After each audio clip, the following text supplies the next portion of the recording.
चलिए बच्चों देखते हैं एक्सरसाइज 10 अक्षर ज्ञान। लेखक कौन है इसके? अनामिका। चौखटे पे नहीं अटता बेटे का क, कबूतर ही है ना फुदक जाता है जरा सा, पंक्ति से उतर जाता है उसका ख, खरगोश की खालिश बेचैनी में गमले से टूटता हुआ उसका ग, घड़े सा लुढ़कता हुआ उसका घ। क्या कहना चाह रही है कवित्री? बच्चों के अक्षर ज्ञान के विषय में कहती है कि जब माता पिता बच्चों को अक्षर सिखाना आरंभ करते हैं तब बाल्यावस्था के कारण बच्चा बड़ी कठिनाई से क वर्ण का उच्चारण कर पाता है। इसके बाद ख वर्ण की बारी आती है। इस प्रकार ग घ वर्ण भी सीखता है, लेकिन अबोधता के कारण बच्चे इन वर्णों को क्रम से नहीं बोल पाते हैं। कभी क कहना भूल जाता है तो कभी ख। तात्पर्य यह है कि व्यक्ति का प्रारंभिक जीवन सही गलत के बीच झूलता रहता है, क ख ग घ के सही ज्ञान के लिए बेचैन रहता है। ये दो चीज दिखाई हैं कवित्री यहाँ से। ये अक्षर ज्ञान के माध्यम से ये भी बताने का प्रयास किए कि जीवन हम लोग का किस तरह से चलता है। तो जीवन भी इसी तरह से चलता है हम लोगों को भी। अच्छा आप अपना ही बताइए, आप लोगों को पूरा पूरा थोड़े ना पता है कि क्या सही है और क्या गलत है। उसी के बीच आदमी झूल रहा है अभी भी।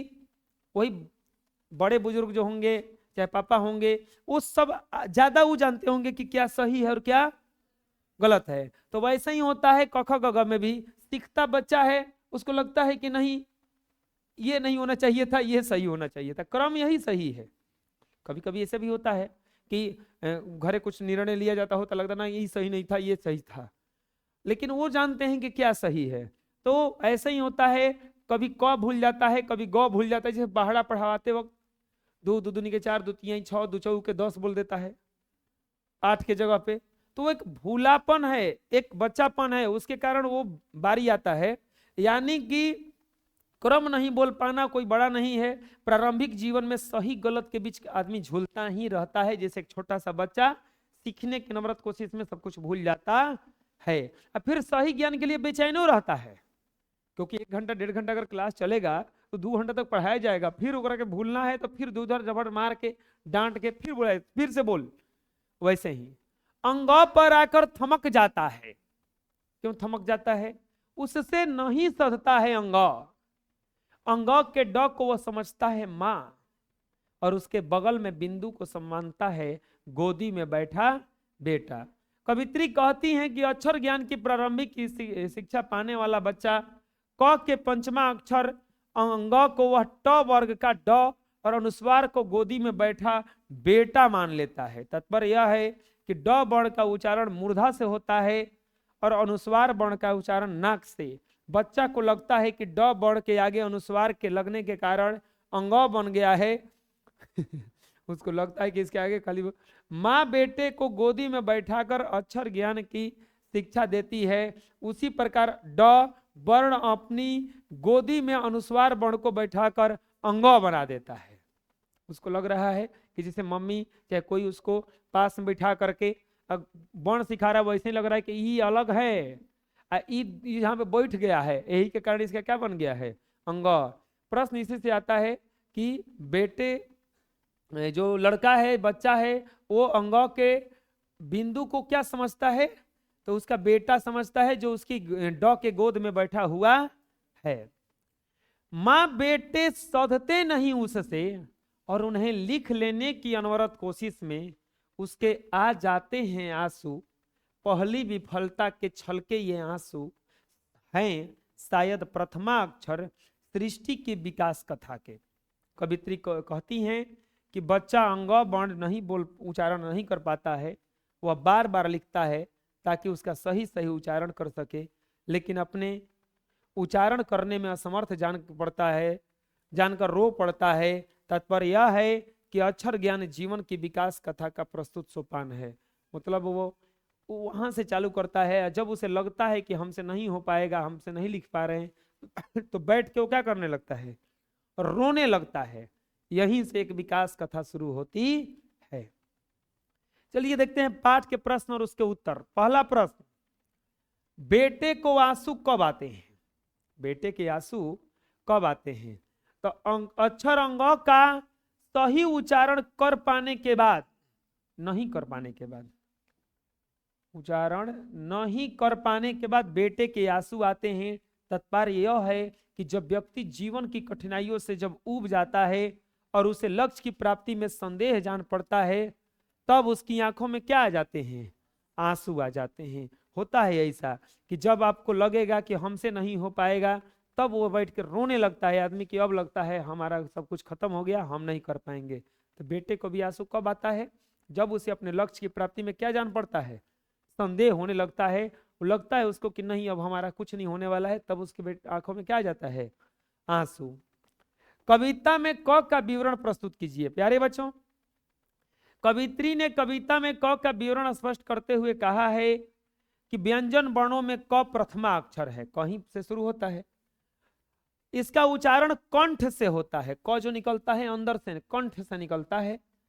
क का उच्चारण कंठ से होने के बाद बच्चा कठिनाई का अनुभव करता है, क्योंकि यह उसके जीवन का प्रथम प्रयास होता है। क पढ़ने, अभी छोटा छोटा बच्चा जो होता है, जो पढ़ाई नहीं शुरू करता, बड़ी खेलता है, बाद में उसे पता चलता है कि पढ़ना भी है, तब उसको लगता है कि ये करो से भारी काम तो अब हो गया। फिर उसको झूठ बोला जाता है, बबुआ क ख ग घ सीख लेगा, तुम्हारा जिंदगी सफल हो जाएगा। क ख ग जैसे सीखता है ABCD लाद दिया जाता है, बोला जाता है ABCD सीख लेगा काम खत्म। ABCD जैसे होता है पहाड़ा या लाद दिया जाता है, गिनती लाद दिया जाता है, और जैसे ही सब कुछ होता है तो अब बोलता है मीनिंग याद कर। फिर पहला दूसरा तीसरा 10वां पास कर लेगा, सब जीवन सफल हो जाएगा। 10वां के बाद 11th लाद दिया जाता है, 12 लाद दिया जाता है, और 12 लादने के बाद फिर कहा जाता है कि अब पढ़ला में कुछ नहीं है, नौकरी लेना पड़ेगा, नहीं तो काम करना पड़ेगा। नौकरी ले लेगा, जीवन सफल। नौकरी के बाद फिर लगता है कि अब और उलझ गए, फिर वैसे ही वो फिर गृहस्थ जीवन, गृहस्थ जीवन से बुढ़ापा, बुढ़ापा से झूठ तो बोला नहीं जाता है कि बस ये कर लिए एक बाद सब ठीक हो जाएगा, ये झूठ बात नहीं है। क्या लग रहा है आप लोगों को? 10th पास करने के बाद आपका टेंशन खत्म होगा? बढ़ेगा अब और बढ़ेगा। क्या 12 पास करने के बाद टेंशन खत्म हो जाएगा? और बढ़ेगा। अब इतना हो जाएगा, अब इतनी है, फिर इतना। कवित्री ने कविता में क का विवरण क्या कहते हुए कहा है कि जब वह कठिनाई, ये प्रथम सोपान है, अभी समझ लीजिए बोर्ड एग्जाम का आपका प्रथम सोपान है। वैसे ही क ख ग जो होता है वो किसी बच्चे का क्या होता है? स्टार्टिंग होता है। खैर इंग्लिश मीडियम वाला का शायद स्टार्ट ABCD से होता होगा ना, हम लोग तो हिंदी मीडियम है, क ख ग से पढ़े थे। वो लोग क ख ग ना पढ़ता होगा ना जी, ये पढ़ा है इंग्लिश मीडियम से। कौन चीज से शुरुआत हुआ था तुम्हारा? तुम्हारा भी क्या पता, ABCD से शुरुआत हुआ होगा उसका। सुंदरम कौन चीज थी? दे वो डायरेक्ट कैसे को ABCD नहीं जाने, कैसे को जान गए? तो ABCD से शुरुआत हुआ था ना, और उसके बाद कैसे का डायरेक्ट। देखो तो ई होता है इंग्लिश मीडियम का लड़का, यही से तो बेचारा उकर के याद करने में ही कुछ खाना पीना नहीं खा रहा था। कविता अक्षर ज्ञान में 3 उपास्थियां हैं, स्पष्ट करी कि कौन कौन है। क्या उपास्थियां हैं? कवित्री ने जीवन को 3 भागों में बांट करके जीवन सत्य को स्पष्ट करने का प्रयास किया है। क्या? कविता बच्चों के अक्षर ज्ञान से आरंभ होती है, अक्षर ज्ञान से चालू होता है, चौखटे में अटता नहीं बेटे का क। और दूसरे सोपान में जीवन के उतार चढ़ाव लिखने का प्रयास करता है। तीसरे चरण में सृष्टि की विकास कथा का वर्णन करके कवित्री ने बाल्यावस्था, प्रौढ़ावस्था और वृद्धावस्था को उजागर किया है। पहले तो स्टार्टिंग लेकर चली है, क्या? क ख ग घ से, फिर बाल्यावस्था के बाद प्रौढ़ावस्था, जुआवस्था को बताई है कि जब देखता है छोटा छोटा बच्चा रहता है ना, तो छोटे से पूछो क्या बनोगे बबुआ? टाटा बिरला। क्या बनोगे? तो हम तो बड़का पायलट बनेंगे, हम बड़का इंजीनियर बनेंगे। जब बड़ा होता है तब उसको लगता है कुछ झोल झाल है, नहीं बन पाएंगे। होता है ना ऐसा ना? और लास्ट में आता है वृद्धावस्था। वो सब कुछ समझ जाता है कि क्या खेल हमारे साथ हुआ है। तो 3 गो चरण बताती हैं। स्टार्टिंग में कोई भी बच्चा देखे होंगे, जब छोटा बच्चा होगा, हमार बाबू सोना हवन, हमार चांदी हवन, हीरा हवन, मोती हवन। अच्छा तनका सा बड़ा हो के हीरा मोती तनको गलती करस, तब आदमी बढ़िया बढ़िया उसको सुनाती है। अच्छा अच्छा जो कहने लायक नहीं है, जो जिसको हम लोग बढ़िया से प्यार से गाली कहते हैं, वो भी सुनने को मिलता है। कुल तोड़ दे, कुल फोड़ दे, बांदर है, इस सब सुनने को सोना चांदी बांदर में बदल जाता है। फिर धीरे धीरे वो बदलता है समय। ऐसा होता नहीं है जी। कोनो छोटा बच्चा को देखो, जाके उसकी मम्मी से पूछो क्या है, अरे हमारी सोना है, हमारी चांदी है, हमारे करोड़ों का रुपया है। बाद में वो करोड़ों का रुपया कबाड़ा का रुपया जैसा बन जाता है।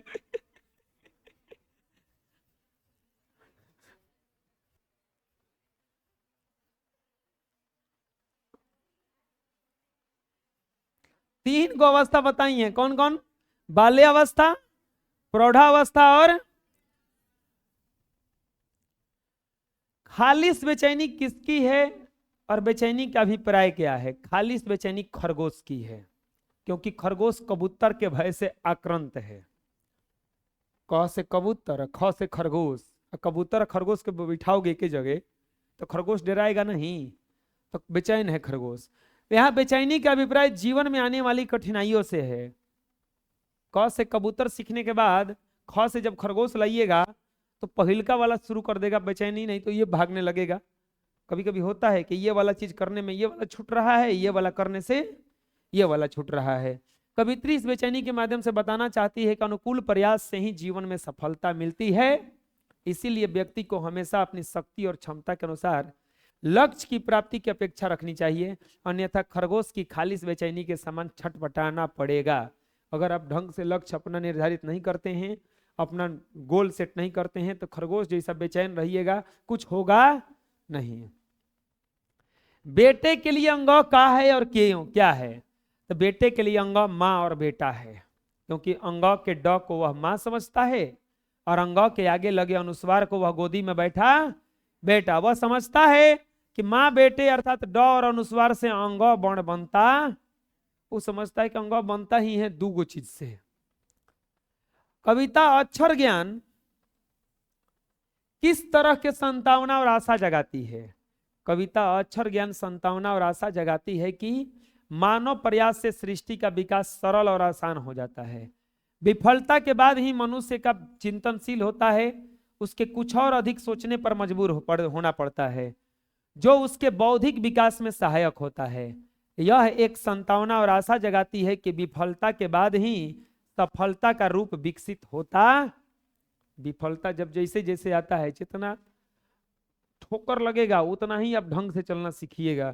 तो वही कहता है कि एक संतावना एक आशा जगाया जाता है। क्या एक बार में थोड़े ना सब कुछ सीख गया? जोड़ घटाव सीखने के लिए कितना झप्पड़ बचता है।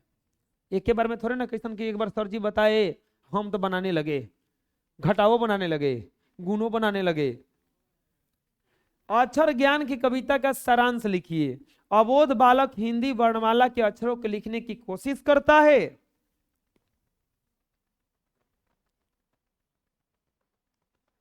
लॉन्ग क्वेश्चन है, उसका क्वेश्चन नहीं था उतना। गमले से टूटा हुआ उसका गौ, एक मिनट नोट्स देखें। आप लोगों में भी इतने हैं ना। लो, ये सप्रसंग व्याख्या है। क्या है? गमले से टूटा हुआ उसका गौ और घोड़े से लुढ़कता हुआ उसका। तो जानते हैं कि भूमिका बनाना है इसमें। प्रस्तुत पंक्तियां कवित्री अनामिका द्वारा लिखित कविता अक्षर ज्ञान से ली गई है। इसमें कवित्री ने अक्षर ज्ञान के माध्यम से मानव जीवन के मूल रहस्य को उद्घाटित करने का प्रयास किया। कवित्री का कहना है कि व्यक्ति को अपने लक्ष्य की प्राप्ति के लिए वैसे ही कठिनाई का अनुभव होता है जिस प्रकार बच्चों को अक्षर ज्ञान की प्रारंभिक प्रक्रिया में आती है। तात्पर्य यह है कि जीवन एक ऐसी समस्या है जिसका समुचित ज्ञान तभी होता है जब व्यक्ति उसके अनुकूल लगातार परिश्रम करता है। यदि वह अपने रास्ते से हटकर प्रयास करता है तो उसकी कल्पना गमले के समान टूट जाती है अथवा घोड़े के समान लुढ़कती रह जाती है। परिणाम स्वरूप उसे लक्ष्य की प्राप्ति नहीं हो पाती। इस पंक्ति का भाषा सरल और भावात्मक है। घोड़े सा लुढ़कता हुआ घ में कल्पना अलंकार है, क्योंकि कल्पना या प्रयास से ही घोड़े के समान बताया गया है। मतलब क्या है, जैसे गमले से टूटा हुआ इसका गौ। कवित्री का यह कहना है कि जब व्यक्ति अपने लक्ष्य की प्राप्ति के लिए कठिनाइयों का अनुभव होता है, उसी प्रकार से बच्चों को अक्षर ज्ञान की प्रारंभिक प्रक्रिया में भी आती है। जैसे कोई भी आगे कष्ट आता है, कोई भी आगे परेशानी आता है, उसी प्रकार का ठीक परेशानी शुरू में भी आया होगा। तात्पर्य यह है कि जीवन एक ऐसी समस्या है जिसका समुचित ज्ञान तब भी होता है जब व्यक्ति उसके अनुकूल लगातार परिश्रम करता है। जीवन भी एक समस्या ही है, जीवन भी एक समस्या है। जीवन में अच्छा तभी होगा जब उसके अनुसार परिश्रम कीजिएगा। यदि वह अपने रास्ते से हट कर प्रयास करता है तो उसकी कल्पना गमले के समान टूट जाती है अथवा घोड़े के समान लुढ़कती रह जाती है। अगर आप अपने लक्ष्य से हट करके कीजिएगा काम, तो जो सपना है ना वो पूरा कैसे होगा? या तो लुढ़कता रहेगा या गमले सा क्या हो जाएगा, टूट जाएगा। घोड़े सा लुढ़कता हुआ घ में कल्पना अलंकार है, यानी कि घोड़ा लुढ़क रहा है, सच में थोड़ा ना लुढ़क रहा है। क ख ग जो पढ़ाया जाता है, क से कबूतर, कबूतर वहां पे होता है कि कल्पना किया जाता है? कल्पना किया जाता है, एक इमेज दिखाया जाता है। तो वैसे ही ये कल्पना अलंकार है, क्योंकि कल्पना या प्रयास से ही घोड़े को समान बताया गया है।